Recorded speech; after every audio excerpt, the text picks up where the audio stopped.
the public has lost faith in their legislators, and they want to see an overhaul of the system. They've been suffering through this great recession, making some very difficult choices, and they don't see government stepping up to make those choices as well. As you know, as the chairman of the Macomb County Board of Commissioners, I led the drive to reform county government, changing the way that we do business.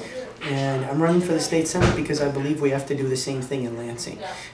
We need to have legislators that are truly committed to reform. And we know that if you want to lead, you need to lead by example. So we know we're going to be facing very difficult decisions up there, and so that we need to start with ourselves first in order to restore that faith and in order to have the credibility moving forward to make the difficult decisions that are in front of us.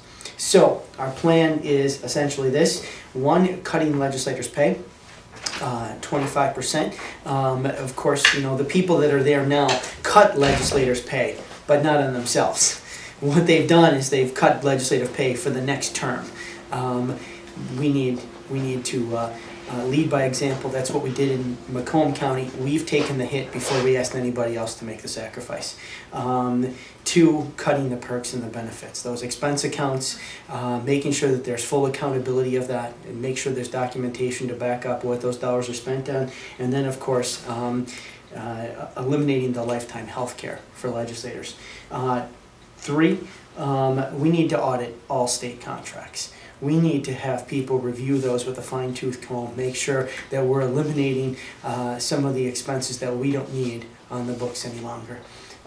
Four, we need to get our budgets online in the state of Michigan. We need to have complete transparency. We need to make sure that anybody, anywhere in the state can go online and see what the state of Michigan is spending taxpayer dollars on. Five, preventing legislators from becoming lobbyists. In the era of term limitations, there's a revolving door of people that are in the system that are legislators, then, of course, standing out in the hall, influencing the decisions of the people that come after them.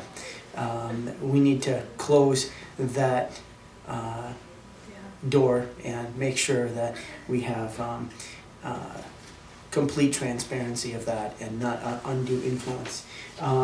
Six, personal disclosure. Michigan is one of the few states that does not require their legislators to disclose personal income.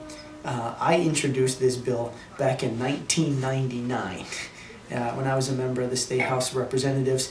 11 years later, it's still not done. That needs to happen. It needs to be one of the first things that we accomplish. And then, of course, dock the pay of legislators for not getting the budget balanced on time.